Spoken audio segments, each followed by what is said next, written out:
are requested to take oath or affirmation. Secretary General, please.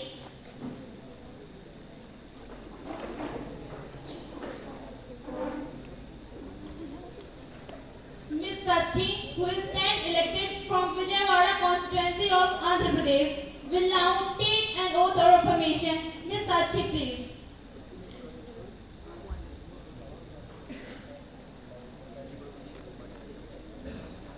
Ms. Sachi, do you want to take an oath or affirmation? Oath, please. In which language would you like to take the oath? In English, please.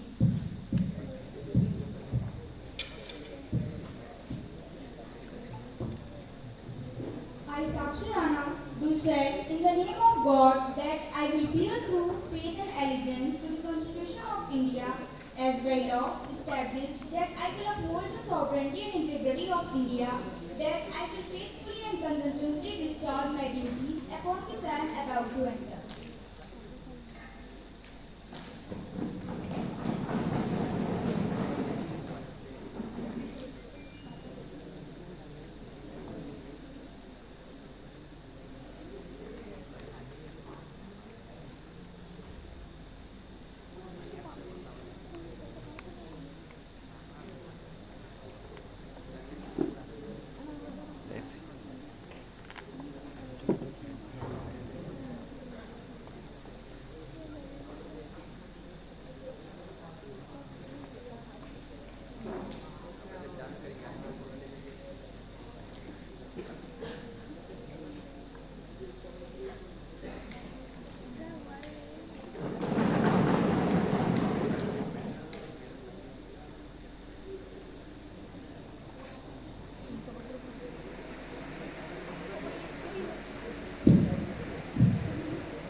Ms. Niketa, who is stand elected from Patna constituency of Bihar state, will now take an oath or affirmation.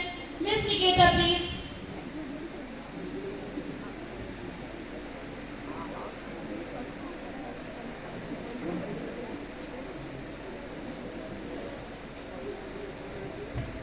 Ms. Niketa, do you want to take an oath or affirmation? Affirmation, please. In which language would you like to take the affirmation? In Hindi, please.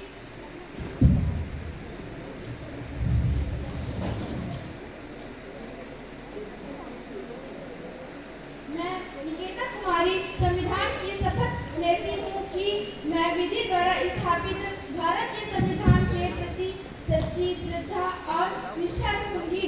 मैं भारत की प्रभुता और अखंडता अक्षुण्ण रखूंगी। मैं अपने कर्तव्यों को श्रद्धापूर्वक और शुद्ध अंतःकरण से निर्वहन करूंगी तथा मैं भय या पक्षपात, अनुराग या द्वेष के बिना सभी प्रकार के लोगों के प्रति संविधान और विधि के अनुसार न्याय करूंगी।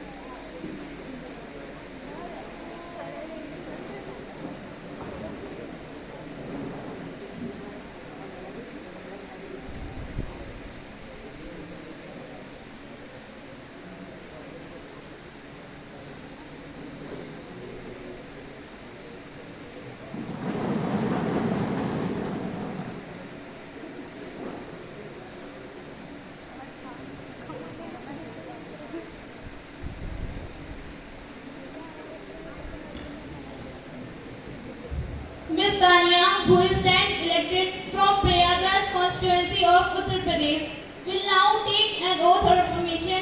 Ms. Tania, please.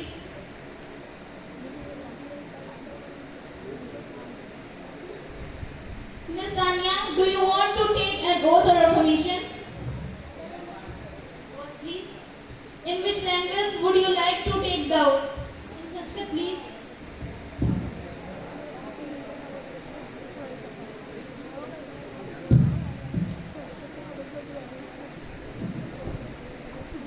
सर्वेभ्यो नमो नमः।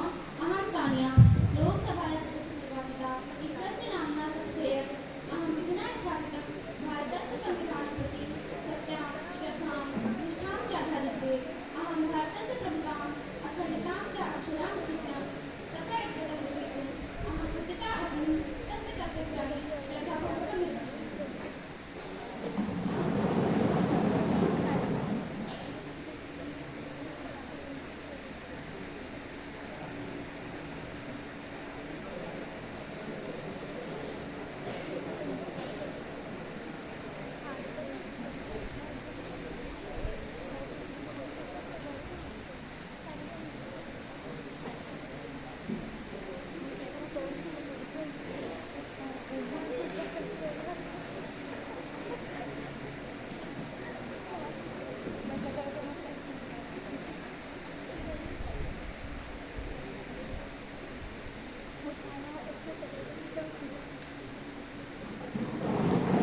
Ms. Regina, who is stand elected from Indore constituency of Madhya Pradesh, will now take an oath or affirmation. Ms. Regina, please.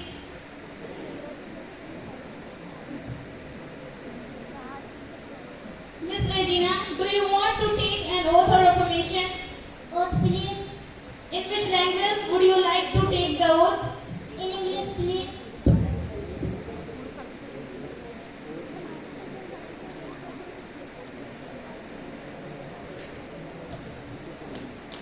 I, Regina, do swear in the name of God that I will bear true faith and allegiance to the Constitution of India as by law established, that I will uphold the sovereignty and integrity of India, that I will faithfully and conscientiously discharge my duties upon within I am about to enter.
Honorable members, it is very sorrowful to inform you about the death of our ex-colleague Mr. Dharmendra. Mr. Dharmendra was the member of 14th Lok Sabha constituency from Bikaner, Rajasthan. He had been permanent member of constitutional committee related to agriculture. He had worked then more 6 decades in Indian cinema and gave his good excellent performance in more than 300 films for his great contribution in cinema. He was awarded Padma Bhushan in 2012. He was also awarded Filmfare Style Achievement Award in 1997. He died in 25th November 2025 in Mumbai at the age of 85. This assembly expressed deep sorrow on the death of our ex-fellow member and also expressed deep condolence for the bereaved family.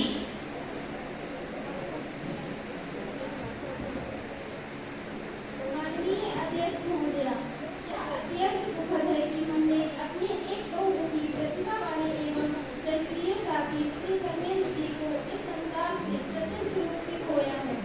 Shri Dharmendra ji एक महान कलाकार, अभिनेता एवं लोकहित में कार्य करने वाले लोकप्रिय राजनेता थे।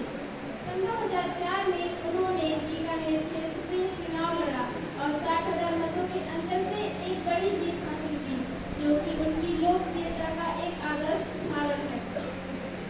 श्री धर्मेंद्र जी का जीवन एवं उनके द्वारा क्षेत्रों में किए गए कार्य हमारे देश के जनमानस के सामाजिक, सांस्कृतिक एवं राजनीतिक जीवन पर विशेष प्रभाव डालते हैं।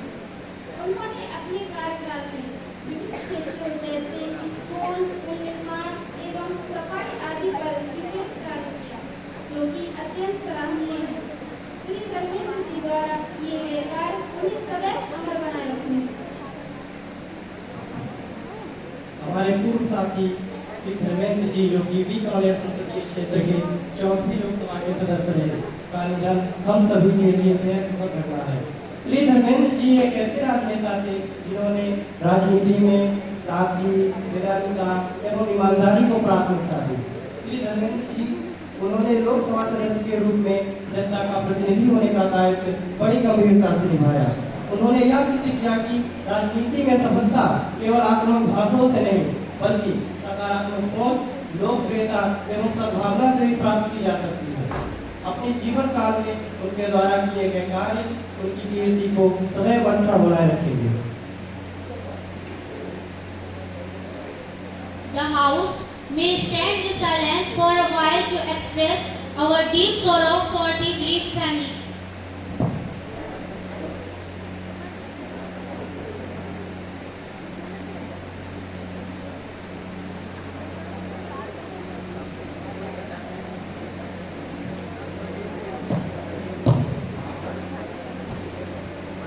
Secretary General may please convey the message of condolence to the bereaved family.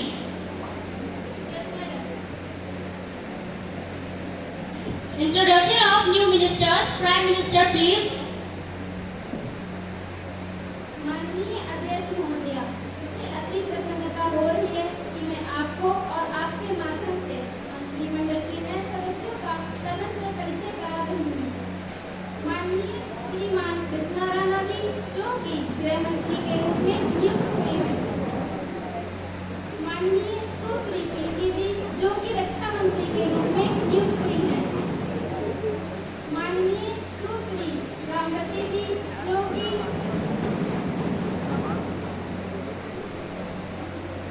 माननीय सुश्री नंदरानी जी, जो कि शिक्षा मंत्री के रूप में नियुक्त हुई हैं। Now we begin with the question hour. Question number 101. Miss Deepika, please.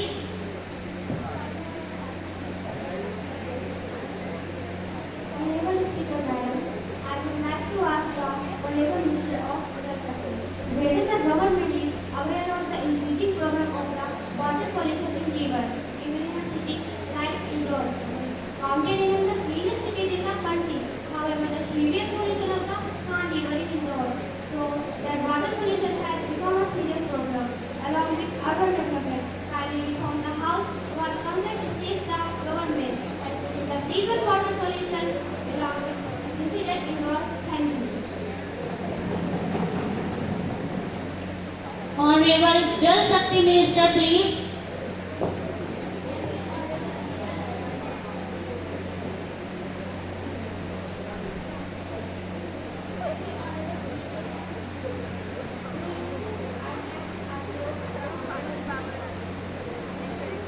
That the government recognizes that the Khan River is a serious pollution.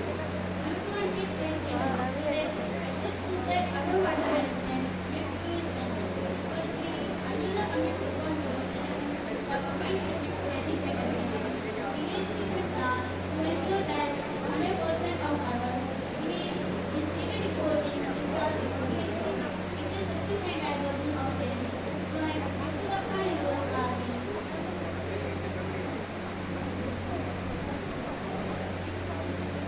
and urban flood.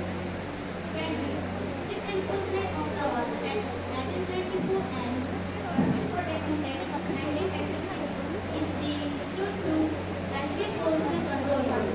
Ministry is not violating as per not are penalized through closure notice and murder continuous collection warning system. Thank you. Miss Deepika, please. Honorable Speaker Madam, through you, I would like to ask the Honorable Minister, despite several schemes, the condition of Khan River in Indore remains alarming and untreated swell still enters the Khan River. Why when does the government has taken the achieve complete sewage treatment? Honorable Minister, please. Thank you, Honorable Speaker Madam. Through you, I would like to answer the House member. Under Amendment 2.0 mission, the government has set and born targeted to achieve 100% of sewage treatment coverage in urban areas.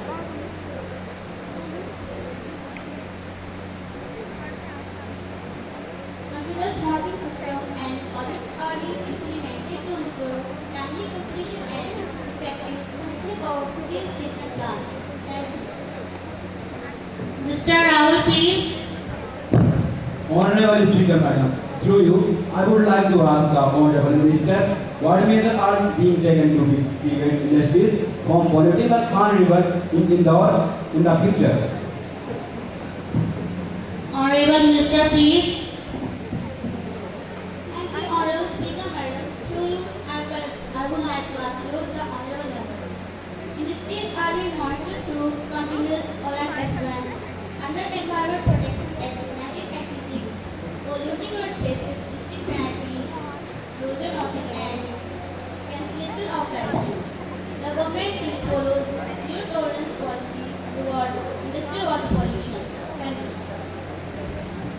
Question number 102, Mr. Ritesh, please.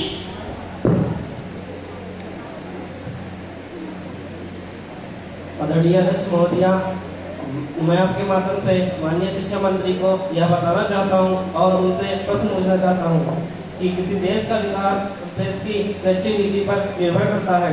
यदि शिक्षा नीति दोषपूर्ण है तो देश में गरीबी और बेरोजगारी बढ़ेगी। मेरा प्रश्न यह है कि भारत में बेरोजगारी चरम पर है, तो क्या भारत की शिक्षा नीति दोषी है? यदि दोषी है तो सरकार इसके लिए क्या कदम उठा रही है? धन्यवाद अध्यक्ष महोदय। Honorable Education Minister, please. माननीय अध्यक्ष महोदया, मैं माननीय सदस्यों को अवगत कराना चाहती हूँ कि भारत की पारंपरिक शिक्षा प्रणाली बेरोजगारी के लिए आंशिक रूप से दोषी है, किंतु केवल शिक्षा प्रणाली को ही बेरोजगारी के लिए दोषी ठहराना उचित नहीं है।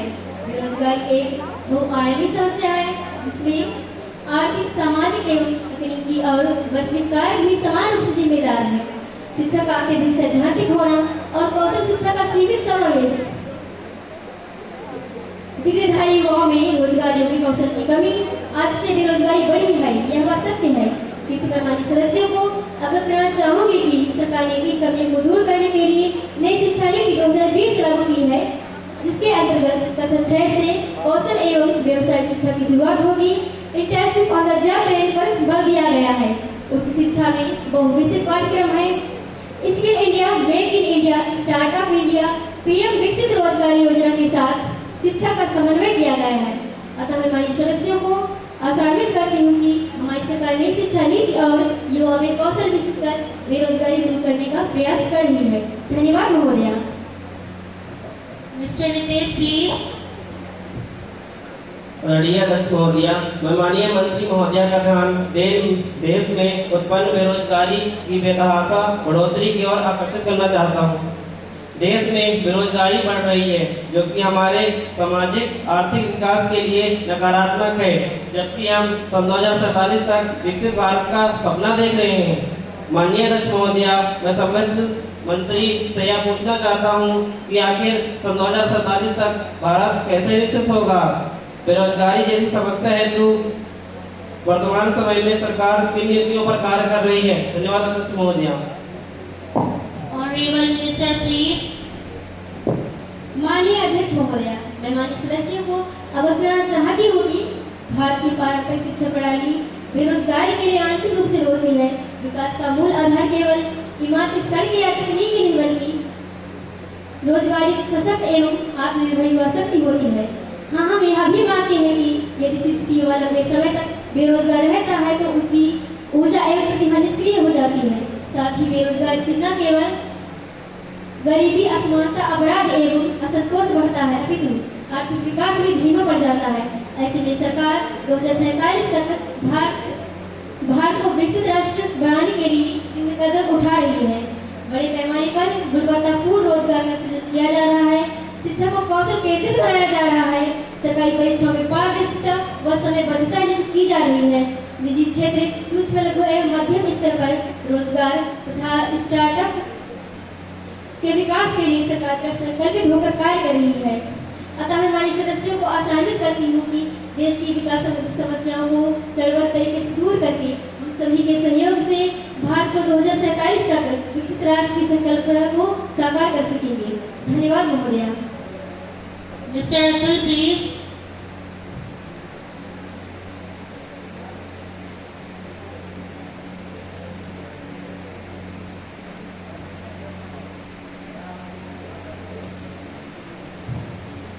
माननीय अध्यक्ष महोदय, मैं आपके माध्यम से माननीय शिक्षा मंत्री से प्रश्न पूछना चाहता हूं कि नौकरियां हेतु आयोजित की जाने वाली प्रतियोगी परीक्षाओं का पेपर लीक होना तथा परीक्षा के संचालन तथा परिणाम में 4-5 वर्षों तक विलंब रहना क्या बेरोजगारी तथा देश के युवाओं में सरकार के प्रति अनिष्ठा और मानसिक असंतुलन बढ़ने का कारण नहीं है? यदि ऐसा है तो संबंधित मंत्री बताएं सदन को कि इस समस्या है तो सरकार क्या कदम उठा रही है? धन्यवाद महोदय।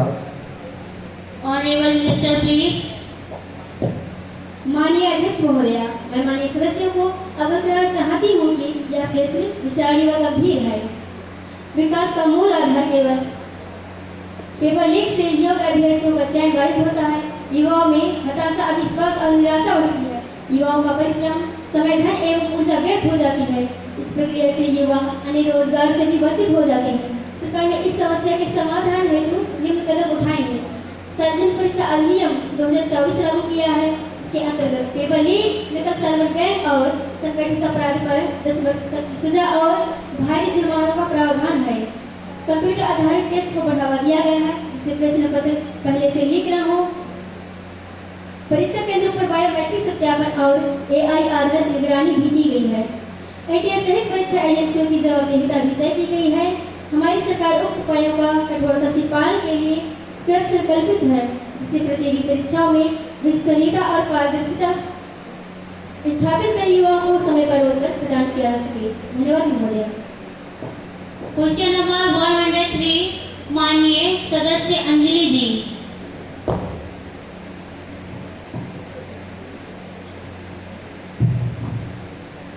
माननीय अध्यक्ष महोदया, मैं महिला एवं बाल विकास मंत्री महोदया से यह जानना चाहती हूँ कि आज के समय में देश में महिलाओं की सुरक्षा और शिक्षा, आर्थिक सशक्तिकरण को लेकर अनेक योजनाएं चलाई जा रही हैं, लेकिन इसके बावजूद महिलाओं के खिलाफ अपराध एवं भेदभाव की घटनाएं अभी भी देखने को मिलती हैं। क्या सरकार के पास ऐसी कोई नई व प्रभावी नीति है जिससे महिलाओं को केवल सुरक्षा ही नहीं बल्कि समान अवसर और वास्तविक सशक्तिकरण को लेकर सुनिश्चित किया जा सके? धन्यवाद महोदया।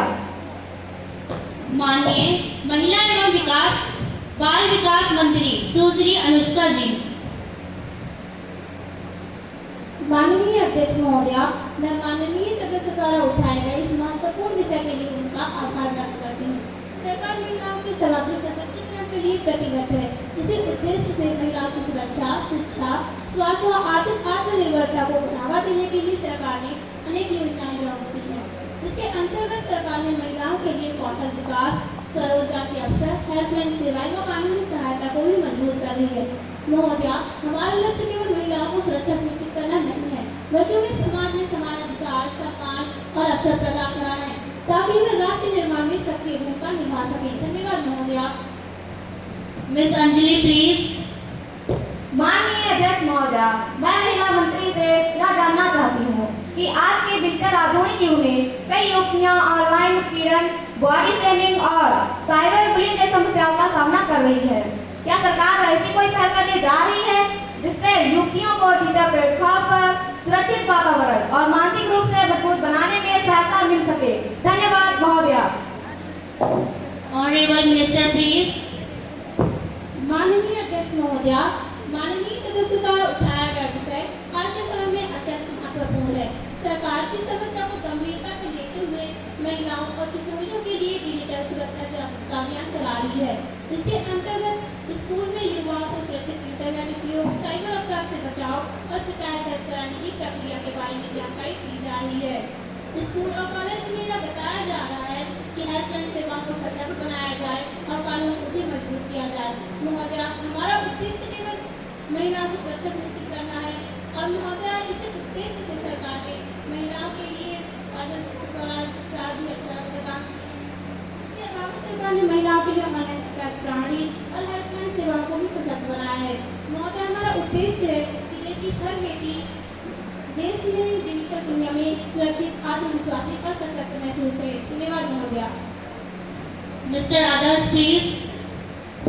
माननीय अध्यक्ष महोदया, मैं आपके माध्यम से महिला एवं बाल विकास मंत्री महोदया से यह जानना चाहता हूँ कि आज युवाओं में यह चर्चा बढ़ रही है, यदि वास्तव में समाज को आगे बढ़ाना है तो केवल महिलाओं को सुरक्षा देना पर्याप्त नहीं है, बल्कि लड़कों की सोच और सामाजिक मानसिकता में भी बदलाव आवश्यक है।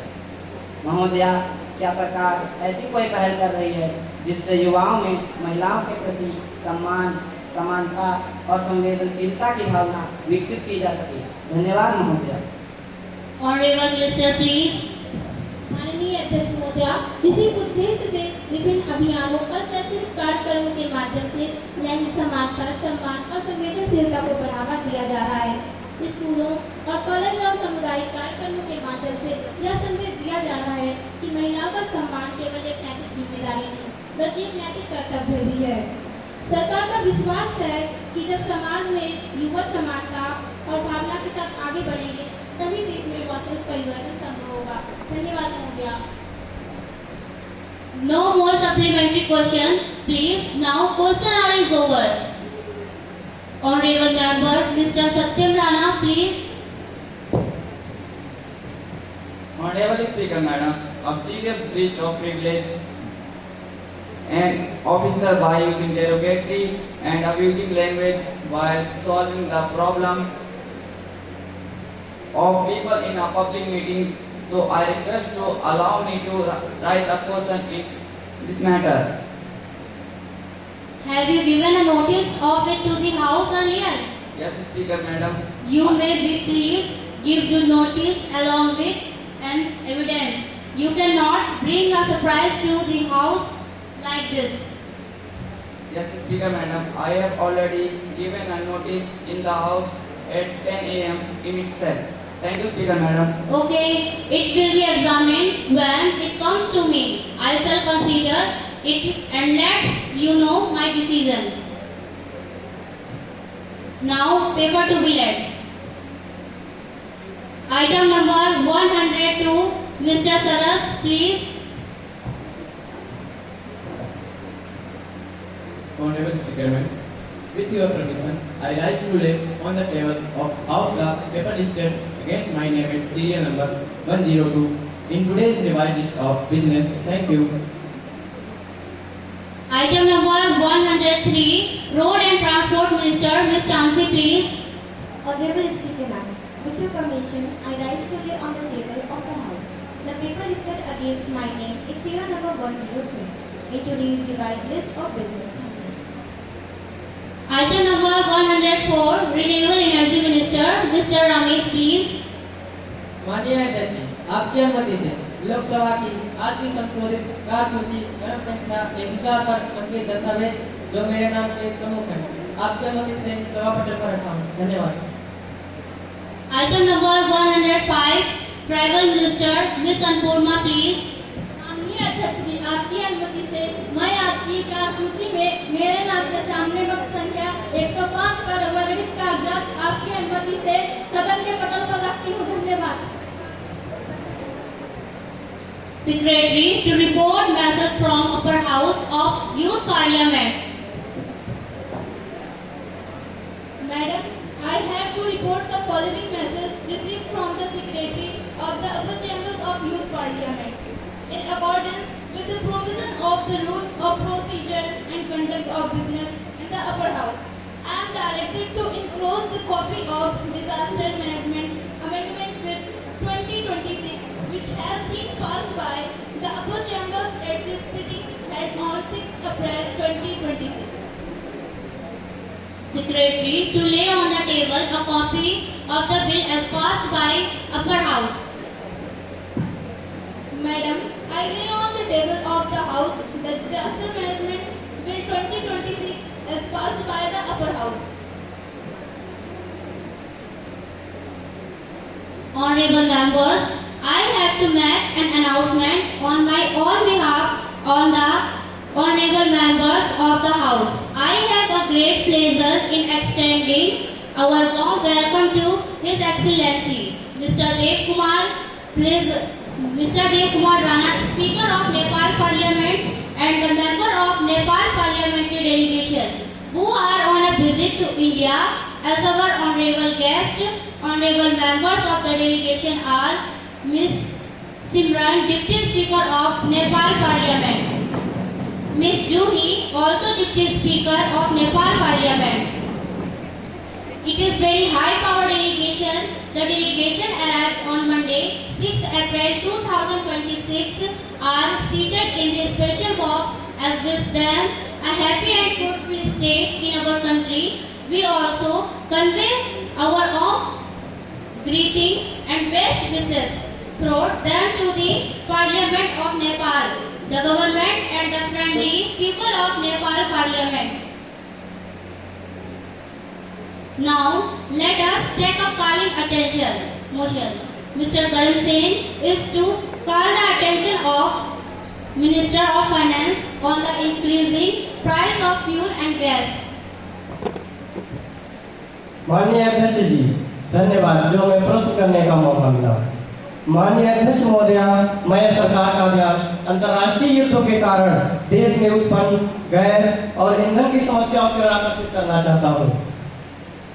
महोदया, क्या माननीय वित्त मंत्री जी यह बताने की कृपा करेंगे कि युद्ध के कारण पेट्रोल, डीजल और रसोई गैस की कीमतों में वृद्धि क्यों हो रही है?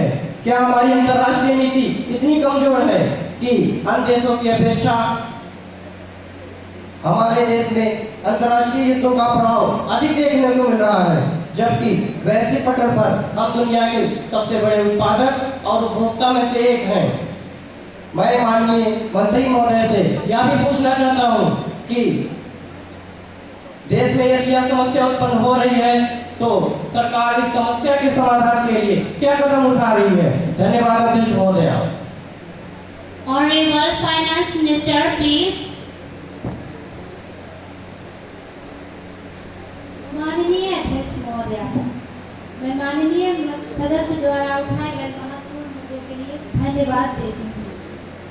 जैसा कि हम सब लोग अवगत हैं, अंतर्राष्ट्रीय स्तर पर चल रहे युद्धों के कारण कच्चे तेल की आपूर्ति प्रभावित हुई है, जो कि स्वाभाविक है, जिससे वैश्विक बाजार में तेल की कीमतों में वृद्धि हुई है। भारत अपनी आवश्यकताओं का बड़ा हिस्सा आयात करता है, इसलिए इसका सीधा प्रभाव हमारे देश पर पड़ना भी स्वाभाविक है। सरकार ने इस समस्या से निपटने के लिए कई कदम उठाए हैं, जैसे कि हमने वैकल्पिक देशों से तेल आयात बढ़ाया है, रणनीतिक पेट्रोलियम भंडार का उपयोग करना, आम जनता को राहत देने के लिए करों में भी कमी की है, वैकल्पिक ऊर्जा स्रोतों को भी बढ़ावा दिया है। धन्यवाद महोदया। Miss Monica, please. माननीय अध्यक्ष महोदया, मैं आपके द्वारा माननीय वित्त मंत्री जी से प्रश्न करना चाहती हूँ।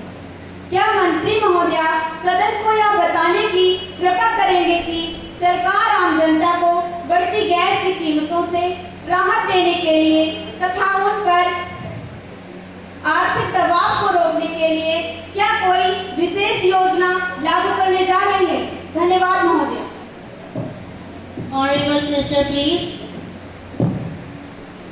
माननीय अध्यक्ष महोदया, मैं माननीय मंत्री महोदय के द्वारा उठाए गए प्रश्न के उत्तर सदन को अवगत कराना चाहती हूँ। सरकार गरीब और मध्यम वर्ग के हितों को ध्यान में रखते हुए एलपीजी पर सब्सिडी देने तथा उज्ज्वला योजना के तहत लाभार्थियों को अतिरिक्त सुरक्षा प्रदान करने पर विचार कर रही है। Miss Karina, please.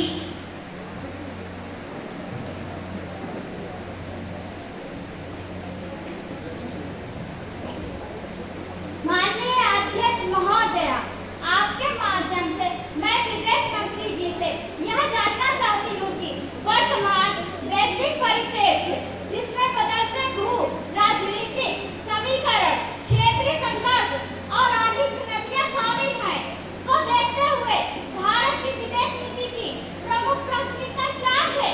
साथ ही सरकार पड़ोसी देशों में प्रमुख वैश्विक शक्तियों के साथ संतुलित और रणनीतिक संबंध बनाए रखने के लिए क्या कदम उठा रही है? धन्यवाद महोदया। माननीय विदेश मंत्री जी, प्लीज। माननीय अध्यक्ष महोदया, भारत की विदेश नीति का मूल आधार रणनीतिक स्वायत्तता, पक्षपात और राष्ट्रीय हितों की सुरक्षा है। वर्तमान वैश्विक परिस्थितियों को ध्यान में रखते हुए हमारी प्रमुख प्राथमिकताएं हैं। भारत अपने पड़ोसी देशों के साथ सहयोग, कनेक्टिविटी और नीतियों के साथ संतुलित संबंध में भारत संयुक्त राज्य अमेरिका, रूस, यूरोप, चीन तथा यूरोपीय संघ जैसे प्रमुख वैश्विक भागीदारों के साथ संतुलित और बहुआयामी संबंध बनाए हुए है। भारत संयुक्त राष्ट्र, G20, ब्रिक्स और आसियान जैसे मंचों पर वैश्विक मुद्दों जैसे जलवायु परिवर्तन, आतंकवाद और आर्थिक सहयोग पर सक्रिय योगदान दे रहा है। भारत विदेश आकर्षित करने, निर्यात बढ़ाने और वैश्विक आपूर्ति श्रृंखलाओं में अपनी भागीदारी मजबूत करने पर ध्यान दे रहा है। भारत अपनी सीमाओं की सुरक्षा, समुद्री हितों की रक्षा तथा आतंकवाद के विरुद्ध वैश्विक सहयोग को सुदृढ़ करने के लिए प्रतिबद्ध है। महोदया, सरकार इन सभी क्षेत्रों में प्रयासरत है ताकि भारत के हितों की रक्षा करते हुए वैश्विक शांति स्थिरता में योगदान दिया जा सके। धन्यवाद महोदया। Miss Kareena please. माननीय अध्यक्ष महोदया, आपके माध्यम से मैं विदेश मंत्री जी से यह जानना चाहती हूँ कि भारत के ईरान, रूस और संयुक्त राज्य अमेरिका तीनों देशों में घनिष्ठ संबंध है। क्या सरकार यह स्पष्ट करेगी कि बदलते वैश्विक राजनीतिक परिदृश्य में भारत किस प्रकार तीनों देशों के साथ संतुलित और स्वतंत्र विदेश नीति बना रहा है? धन्यवाद महोदया। Honourable minister please. माननीय अध्यक्ष महोदया, आपके माध्यम से मैं माननीय सदस्य को बताना चाहती हूँ कि भारत की विदेश नीति रणनीति स्वायत्तता और राष्ट्रीय सर्वोपरि के सिद्धांत पर आधारित है। भारत किसी भी प्रकार के अंतर्राष्ट्रीय गठबंधन का हिस्सा बने बिना सभी देशों के साथ अपने हितों के अनुसार सहयोग बढ़ाता है। भारत और ईरान के बीच ऐतिहासिक, सांस्कृतिक और ऊर्जा संबंध रहे हैं। विशेष रूप से चाबहार बंदरगाह परियोजना के माध्यम से भारत मध्य एशिया और अफगानिस्तान तक व्यापारिक संपर्क मजबूत कर रहा है। रूस भारत का एक महत्वपूर्ण रणनीतिक साझेदार है। दोनों देशों के बीच रक्षा, परमाणु ऊर्जा, अंतरिक्ष और ऊर्जा के क्षेत्र में दीर्घकालिक सहयोग रहे हैं। संयुक्त राज्य अमेरिका के साथ भारत के संबंध व्यापार, निवेश, उन्नत प्रौद्योगिकी, शिक्षा और इंडो पैसिफिक क्षेत्र में रणनीतिक सहयोग के कारण लगातार मजबूत हो रहे हैं। महोदया, सरकार का मानना है कि बहुध्रुवीय विश्व व्यवस्था में भारत को अपने राष्ट्रीय रणनीतिक सहयोग के कारण लगातार मजबूत हो रहे हैं। इसलिए भारत तीनों देशों के बीच संतुलित, स्वतंत्र और व्यापारिक विदेश नीति अपनाते हुए अपने आर्थिक विकास, ऊर्जा सुरक्षा और वैश्विक शांति को बढ़ावा दे रहा है। मिस आसिकी प्लीज। माननीय अध्यक्ष महोदया, मैं आपके माध्यम से माननीय विदेश मंत्री से ईरान और इजराइल और अमेरिका के बीच बढ़ते तनाव पर भारत की क्या स्थिति है तथा इस युद्ध से भारत पर क्या प्रभाव पड़ सकता है। कृपया संबंधित मंत्री इस समस्या पर अपने विचार सदन के सम्मुख रखें। धन्यवाद अध्यक्ष महोदया। Honourable minister please.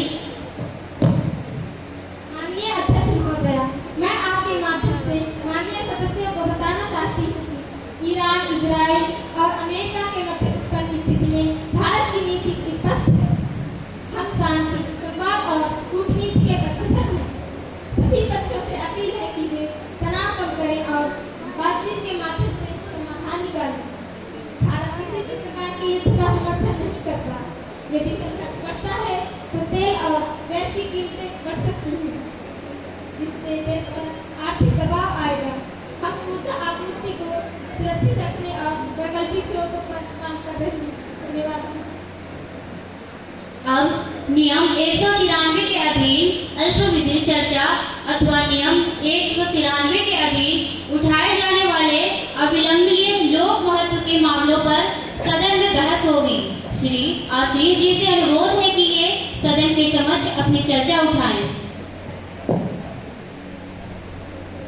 Honorable Speaker Ma'am, I would like to ask the Defence Minister, what is the government taking to strengthen India's defence capability and ensure national security?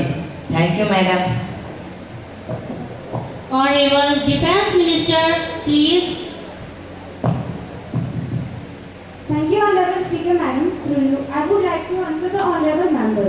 The government is modernizing the armed forces and promoting indigenous defense manufacturing through the Make in India program. Organizations like DRDO are developing advanced defense technology, and the armed forces such as the Indian Armed Forces are being equipped with modern weapon and surveillance systems. Thank you, ma'am.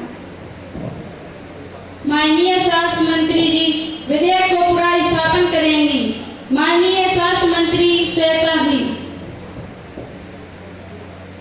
माननीय अध्यक्ष महोदय जी, मैं Pacific Asia bill 2026 को पूरा स्थापित करने की अनुमति चाहती हूँ। जो इस विधेयक के पक्ष में है वे हाँ कहें, जो इस विधेयक के विपक्ष में है वे ना कहें। मैं समझती हूँ कि हाँ का बहुमत है, हाँ का बहुमत है, हाँ का बहुमत है। माननीय सदस्यों, सदन में अब हम पैसिफिक यूथनेसिया विधेयक 2026 पर चर्चा करेंगे। यह विधेयक गंभीर रूप से रोगी व्यक्ति को गरिमा के साथ मृत्यु का अधिकार देने के लिए प्रस्तावित किया गया है। इसे प्रस्तुत करने के लिए मैं माननीय स्वास्थ्य मंत्री श्रीमती श्वेता जी को आमंत्रित करती हूँ। माननीय स्वास्थ्य मंत्री श्रीमती श्वेता जी। धन्यवाद माननीय अध्यक्ष महोदय जी। मैं आपके सदन के समक्ष पैसिफिक एशिया विधेयक 2026 प्रस्तुत करती हूँ। विधेयक का उद्देश्य गंभीर रूप से रोगी व्यक्ति को गरिमापूर्ण मृत्यु का अधिकार देना, डॉक्टरों को कानूनी सुरक्षा प्रदान कराना जब वे मरीज की इच्छानुसार उपचार बंद करते हैं। इसके तहत केवल गंभीर रूप से रोगी व्यक्ति पात्र होंगे जिन्हें 2 स्वतंत्र डॉक्टर द्वारा प्रमाणित किया गया हो। रोगी लिविंग विल के माध्यम से जीवन समर्थन को समाप्त करने की इच्छा व्यक्त कर सकती हैं। जीवन समर्थन को केवल अस्पताल की नैतिक समिति जीवन समर्थन के बाद ही समाप्त किया जा सकता है। सदन से निवेदन है कि इस विधेयक पर अपने विचार रखें। धन्यवाद। धन्यवाद मंत्री महोदया। अब विधेयक पर चर्चा व बहस की जाएगी। सदस्यों को अपना मत व सुझाव व्यक्त करने का अवसर दिया जाता है। माननीय गृह मंत्री कृष्णा जी।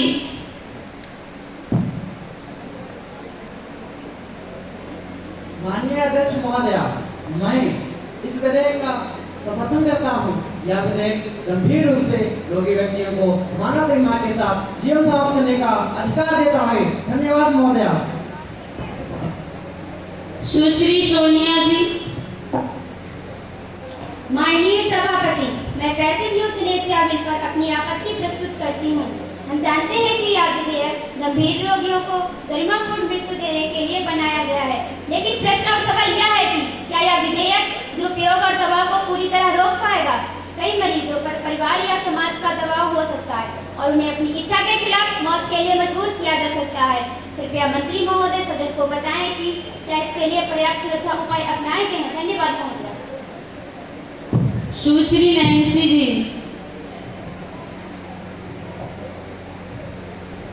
माननीय अध्यक्ष महोदया जी, मैं नैतिक और धार्मिक दृष्टिकोण से इस विधेयक का विरोध करती हूँ।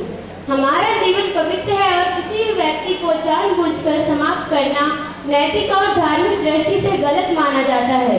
यदि हम इसे कानून बना दें तो समाज में जीवन के महत्व पर प्रश्न उठ खड़ा होगा और इसके साथ ही कई संवेदनशील मुद्दों को जन्म देगा। धन्यवाद। माननीय स्वास्थ्य मंत्री जी।